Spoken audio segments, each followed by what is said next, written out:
Vincent de First Stage, agence audiovisuelle. Et on s'est rencontrés tous les deux par un média qu'on a créé qui s'appelle Réseau Pointé. Donc on vous invite à aller regarder sur LinkedIn. Mais avant tout, on va commencer par une petite question. Qui gère ici les réseaux sociaux, la communication et le marketing d'entreprise? Est-ce que vous pouvez vous lever pour m'identifier un peu? Ça fera un peu d'exercice. Non, restez debout quand même, qu'on vous identifie. Ok, super. Et parmi ces personnes... ça va durer 2 minutes. Il y a la deuxième question. Est-ce que vous avez des problématiques de stratégie de contenu et de comment publier sur les réseaux sociaux? Oui? Il faut s'asseoir maintenant. Ok? Super. Je crois que tu avais 2 questions aussi. Oui, et est-ce que les personnes qui postent sur LinkedIn peuvent se lever, qui postent avec leur propre compte sur LinkedIn? Et les personnes qui sont sur LinkedIn peuvent se lever, moi je pense du coup tout le monde. Ok, super. Alors maintenant que vous êtes debout, vous allez rester debout, vous allez sortir votre téléphone et votre compte LinkedIn, et on va prendre une jolie photo tous ensemble. Et non, c'est pas une blague, c'est pour faire de la promo. Non? Allez, c'est sympa. Le stand, c'est B52. Non, c'est une blague. Ceci dit, on pourra se voir tout à l'heure. Nous, on va commencer sur un sujet qui est assez... Voilà, je te le pique, du coup. Bon, j'en sais rien, c'est pas très grave. Concrètement, aujourd'hui, on parle beaucoup de sujets RSE, marque employeur et identité de marque. En fait, ce qu'il faut savoir, c'est qu'on a sorti quelques petits chiffres pour comparer les budgets que vous allez avoir. Aujourd'hui, un recrutement en moyenne, alors vraiment en moyenne, ça va du SMIC à des cadres supérieurs. Un recrutement coûte entre 3 000 et 10 000 euros. Ça va de tout ce que vous allez mettre en budget.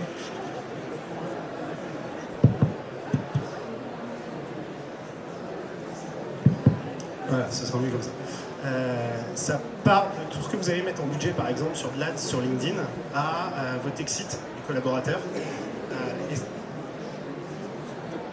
Jusqu'au au paiement que vous allez faire aussi aux agences de recrutement. En fait. Et c'est toute la chaîne de valeur qui se retrouve à être impactée en termes de coûts en fonction de combien ça vous coûte de sourcer les profils, de passer les entretiens et les recrutements et de recruter la personne jusqu'à la signature ou le prolongement post-période d'essai.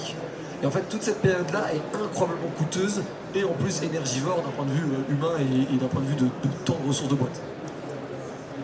Du coup, les 3/4 des marques vont mettre leur budget dans l'identité de marque avec un joli film, présentation d'entreprise. Souvent, on veut mettre en avant nos valeurs, on est super cool, nos managers sont gentils, tout ça.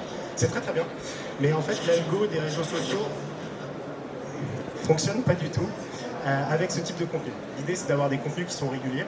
Et en fait, même si vous faites un contenu qui met en avant votre valeur de marque, si vous avez un collaborateur qui, par exemple, publie sur quelque chose en disant que c'est pas la réalité ou que c'est un peu déformé, lui, il va avoir un meilleur reach et ça va mieux ressortir. Et en fait, finalement, le budget, si vous le mettez sur de la marque employeur, en faisant communiquer vos collaborateurs, vous allez avoir vraiment des meilleurs résultats sur vos publications et surtout une baisse en moyenne qui a été calculée de 43% des coûts de recrutement. Donc finalement, c'est déplacer son budget pour quelque chose qui sera finalement plus bénéfique. En fait, il y a un des énormes... Ok, en fait, c'est je suis dans l'enceinte.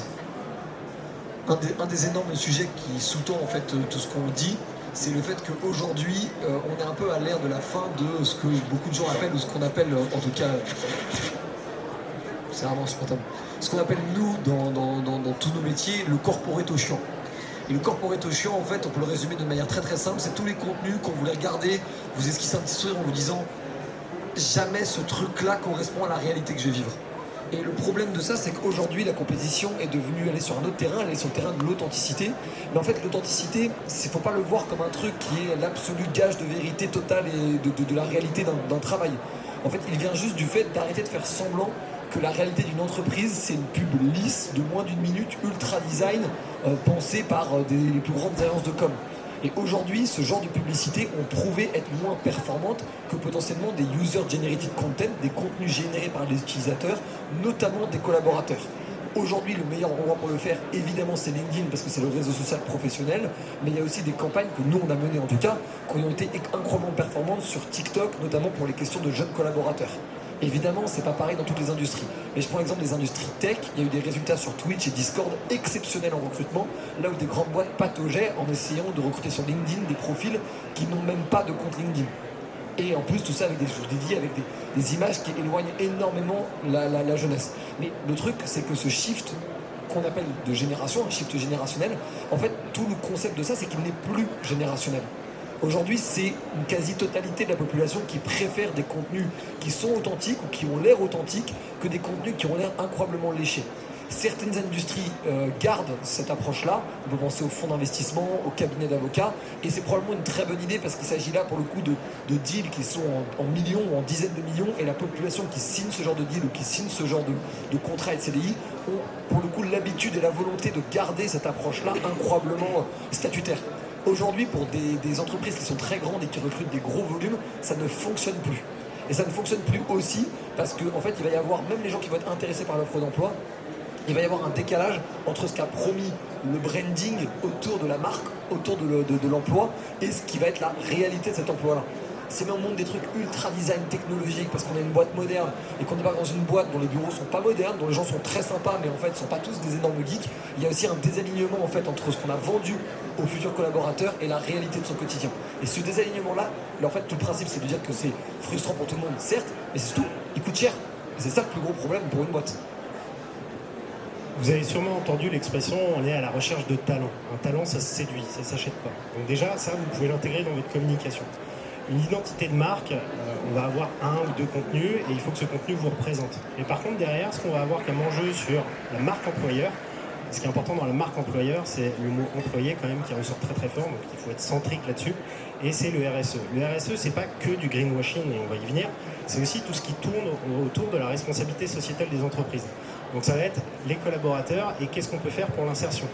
Quelque chose de tout simple, quand vous allez diffuser sur les réseaux sociaux, tous les malentendants qui vont voir votre vidéo, si vous n'avez pas mis de sous-titres, ils sont excités du jeu.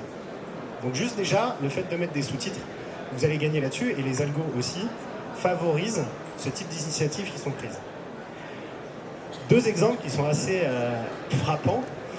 Aujourd'hui, dire que avec Lufthansa, prendre l'avion, c'est pas mal. Pour l'écologie, je pense que ça nous fait un peu sourire. La vraie problématique ici, c'est que pendant longtemps, on a dit que le greenwashing, le green, c'était bien, il fallait qu'une entreprise communique sur le green. Mais à trop vouloir le faire, en fait, on tue sa communication. Les gens ne sont pas dupes. Donc il faut le faire, mais il faut que ça passe. Et c'est mieux par les collaborateurs en mettant en avant les projets et les initiatives qu'ils ont menées. Si c'est l'entreprise qui le fait, on va dire ok, ça te jette une image. Et quand on s'appelle Total ou qu'on est une compagnie aérienne, c'est très compliqué de toucher à ces sujets de façon crédible. Moi j'aimerais apporter 2 points parce que c'est souvent des idées reçues que nous on voit et qu'on est obligé de déconstruire directement quand on discute avec un de nos clients. La première idée reçue, c'est de croire que le sens que va chercher un collaborateur, c'est le sens absolu et total, comme une forme de mission de transcendance. C'est parfois vrai, mais d'abord et avant tout, il faut en revenir à quel est le besoin de la personne qui va vouloir rentrer dans une entreprise. C'est d'abord et avant tout un besoin d'utilité. Il y a une étude qui a été faite dans les années 80 à Harvard, où ils payaient excessivement bien des étudiants, ils les payaient au-dessus du salaire qu'ils avaient en tant que job étudiant, pour leur faire des devoirs écrits très basiques. C'était pour une étude. Et ils faisaient ces devoirs-là, et ils les remplissaient, et une fois qu'ils avaient terminé, les personnes qui recevaient les devoirs les déchiraient devant eux et leur disaient de recommencer. Et ils faisaient ça indéfiniment. Le but était simplement de savoir combien de temps des personnes payées au-dessus de leur salaire habituel allaient rester alors qu'ils ont la preuve très concrète que leur travail n'a absolument aucune utilité. Et les chiffres sont incroyablement bas. Et c'est justement pour faire comprendre que derrière ces mots de sens, de ESG, de transcendance, de RSE, qui sont des choses très importantes à l'échelle d'une entreprise, à l'échelle de la marque employeur, il faut essayer de le recentrer sur la question de l'utilité. La plus grosse frustration des gens dans les grands groupes, dans les grandes entreprises, dans les entreprises où on ne va jamais connaître 100% des gens avec qui on travaille, c'est la question de l'utilité. Quelle est notre place dans la machine? Quel est l'impact de notre rouage dans la machine? Et ça, c'est vraiment important que vous compreniez ça, parce que c'est ce qui fait que des startups, pourtant beaucoup moins puissantes, avec des packages beaucoup moins beaux, beaucoup moins d'histoire d'entreprise, arrivent à battre sur le terrain du recrutement et des talents des grandes boîtes, des boîtes qui ont des budgets pharaoniques, des boîtes qui ont des compétences pharaoniques, parce que c'est des gens qui voient l'impact qu'ils ont. C'est le cas de beaucoup de quarantenaires qui sortent de grands groupes pour aller prendre des postes de C-level en start-up. Tout ça est lié d'abord et avant tout à quelle est l'utilité que j'ai au quotidien dans l'organisation dans laquelle je me trouve. Et ça, c'est déjà réussir à bien le communiquer Beaucoup de gens font des choses incroyablement utiles et le découvrent 6 mois plus tard, 1 an plus tard, 2 ans plus tard. Mais s'ils partent avant de le découvrir, de une, ils ne le sauront jamais, et de deux, on en revient à ça, ça coûte un fric monstre à l'entreprise. Et c'est vraiment problématique, parce que ça, c'est même une question d'épanouissement personnel. Qui ici a envie de se sentir inutile dans son travail? Qui a envie de rentrer chez soi le soir en se disant, bon, aujourd'hui, ce que j'ai fait, c'est vraiment, ça sert bien à rien. C'est horrible. Mais en fait, la réalité, c'est que ce qu'on fait dans une entreprise, par définition, et si on est payé pour ça, c'est qu'on a une valeur à ses yeux. Communiquer sur la valeur qu'on a à ses yeux, c'est déjà un énorme pas fait dans le lien qu'on tisse avec ses collaborateurs. Et je le reconnais, j'ai une entreprise de 15 personnes, c'est beaucoup plus facile quand on est aussi petit, mais sauf que c'est quelque chose auquel nous, on s'attache beaucoup, d'essayer de faire suivre la chaîne de valeur dans ce que produisent. Et c'est beaucoup plus facile, parce que du coup, les gens, en plus, sont concernés par ce qui se passe avant eux et ce qui se passe après eux. Ce qui, en plus, crée à l'échelle de la connivence. Et sur l'échelle plus globale de la RSE, les 3 plus grandes peurs et les plus grands dangers de l'humanité, et c'est pas moi qui le dis, c'est différents écrivains et différents prospectivistes, c'est l'apocalypse nucléaire, la frénésie technologique et le réchauffement climatique. C'est les 3 énormes défis, ceux qui dépassent tous les autres. Aujourd'hui, la guerre nucléaire, globalement, ça ne concerne pas les entreprises, et la frénésie technologique, et la technologie qui du coup s'impose sur l'humain, donc c'est la responsabilité sociale, et le réchauffement climatique, donc la responsabilité environnementale. Il faut comprendre quelle est la racine des problèmes. La racine des problèmes, c'est la peur de l'extinction, c'est la peur d'une apocalypse ou d'un monde horrible en fait. Et ça, il faut l'identifier. C'est ça les enjeux. Et donc comment on les traite très concrètement. Et faire de la com, c'est bien pour le commercial, c'est bien pour le marque employeur, mais en fait ça se retourne contre soi parce qu'aujourd'hui, à l'ère des réseaux sociaux, à l'ère de la communication de tout le monde, il peut y avoir une personne qui a 3 abonnés LinkedIn ou 3 abonnés Twitter qui va faire des millions de vues à une échelle nationale en parlant mal de vous, parfois en plus sans aucune preuve concrète. Et ça, c'est un risque énorme. Et donc du coup, c'est très important de faire super attention et de préférer ne pas communiquer sur quelque chose qui est faux ou qui sera mal perçu, plutôt que de communiquer là-dessus et d'aller s'appuyer sur des terrains, comme je le dis, par exemple, celui de l'utilité, celui de l'authenticité, celui de la reconnexion réelle, qui est beaucoup moins difficile à défendre et parfois beaucoup plus engageant. Pour rebondir sur l'authenticité, ça, c'est des captures écran d'interviews, de podcasts qu'on a fait avec des top voice de LinkedIn et des personnes du classement Favicon. Et en fait, ce qui est très rigolo, c'est que sur 1 heure de discours, tous, on dit authentique et humain. C'est-à-dire que systématiquement, c'est centrique. Et si vous prenez les réseaux sociaux, et on va faire un petit exercice que vous pouvez faire dans votre tête, parce que vous êtes trop nombreux pour poser les questions, est-ce que vous pouvez penser et citer une personne influente sur LinkedIn? Ok. Et maintenant, faites-le avec une entreprise. Normalement, l'exercice il est beaucoup plus compliqué avec l'entreprise. Et dans les entreprises que vous allez avoir, si vous publiez en personnel, il y aura plus de reach. Alors, vous avez moins de personnes qui vous suivent et qui connaissent votre marque, alors que la marque, si elle publie, il ne va rien se passer. LinkedIn, c'est un réseau professionnel, mais c'est un compte personnel. Donc, à partir du moment où vous faites un contenu et que vous le diffusez sur votre page d'entreprise, ça ne sert à rien. Donc, donnez la parole à vos collaborateurs, quitte à créer des chartes de communication, à les accompagner sur comment communiquer. Et là, c'est peut-être le jeu de Le Crayon et de First Stage de vous accompagner dessus pour un petit placement publicitaire. Mais l'idée, c'est vraiment de se dire, ok, moi, je suis collaborateur, et pour rebondir sur ce que tu dis, est-ce que ce que je fais, ça a un sens? Oui, ça a un sens, je veux le mettre en avant. Est-ce qu'on me donne la parole? Très souvent, non, on ne me donne pas la parole. Donc ça va être un petit combat au jour le jour à mener. Après, généralement, un collaborateur, quand il va publier quelque chose qui met en avant l'entreprise, il n'y a aucune raison que l'entreprise ne soit pas d'accord. Et le deuxième enjeu qu'il va y avoir pour le recrutement, c'est que si vous êtes bien dans l'entreprise, que ça fait quelques années que vous y êtes et que vous vous projetez dans cette entreprise, il y a de fortes chances pour que les valeurs que vous ayez, vos proches, vos amis, les personnes de votre réseau aient les mêmes valeurs. Donc quand vous allez communiquer dessus, dans les campagnes de recrutement, vous allez peut-être avoir des potes ou des connaissances qui vont être intéressés par l'entreprise et qui vont venir. Et là, on commence à parler de cooptation, on commence à parler de valeurs d'entreprise véhiculées par les collaborateurs, et ça a beaucoup plus d'impact. Et dans tout ce qu'on vient de dire, à aucun moment on a parlé de budget ads. On est juste en train de dire que si vous communiquez par vos collaborateurs, ça met en avant les collaborateurs, ça devient des héros du quotidien, et en plus, vous avez plus de visibilité sur LinkedIn et sur les différents réseaux sociaux. Je ne sais pas si c'était quelque chose. J'ai rajouté juste une petite chose, je suis complètement d'accord avec ça. Et pour les questions de cooptation, il y a aussi des choses que nous on a testées parce qu'on était très curieux de voir le résultat. Et le résultat est bon. Il faut bien le maîtriser. C'est assez ardu, mais c'est des campagnes de communication par les influenceurs.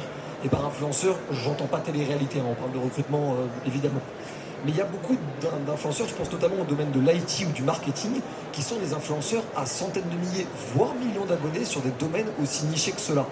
Globalement, si quelqu'un passe son temps libre à suivre un youtubeur IT ou un youtubeur marketing, globalement le fit avec l'intérêt du sujet, ça se pose quand même là. Il y a des gens qui prennent plaisir à regarder ce contenu-là. Donc il y a des choses intéressantes à aller tester là-dessus. Nous, on en a fait 2 avec des influenceurs, ça a très bien fonctionné. Ça a très bien fonctionné en volume, en qualité un peu moins, même si les objectifs ont été remplis.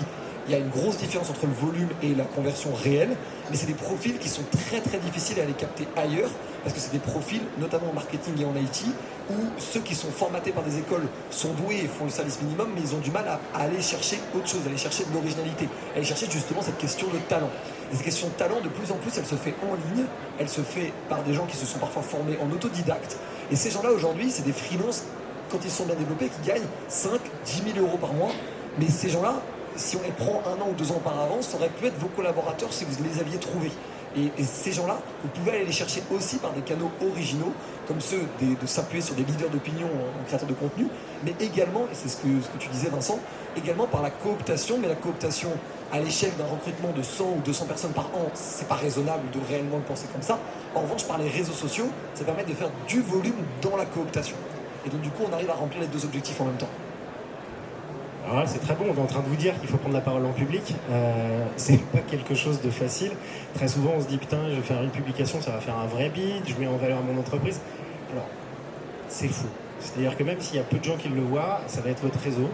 Votre réseau sur LinkedIn, il est constitué à peu près de personnes qui vous apprécient, donc normalement, ça va bien se passer.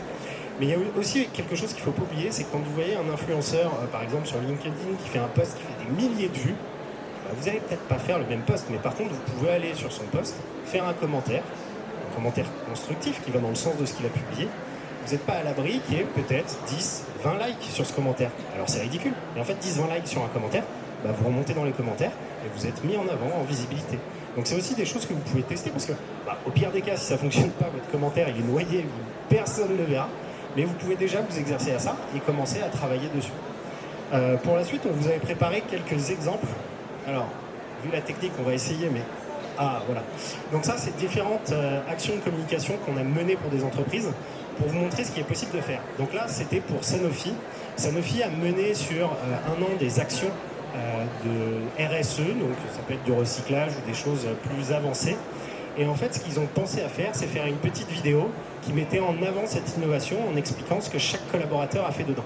Je vais vous passer toute la vidéo parce qu'elle est assez longue, mais derrière, en fait, on explique que l'initiative a été mise en avant par l'entreprise, il y a eu un budget qui a été développé, et en fait, c'est devenu de l'intrapreneuriat. Donc, c'est des actions qui sont toutes bêtes, qui mettent en exergue le fait que vous mettez en avant vos collaborateurs et que vous n'êtes pas à l'abri, en plus que ça serve à l'entreprise et que ce soit un projet entrepreneurial à plus grande échelle. Ça, c'est un film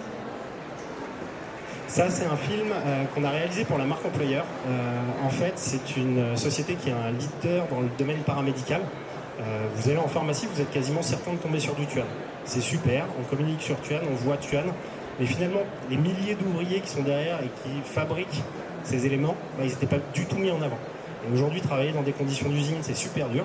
Donc on les a accompagnés, on a créé un scénario où on fait un parallèle entre les gens de tous les jours qui, grâce à Tuan, se soignent, peuvent vivre leur vie normalement.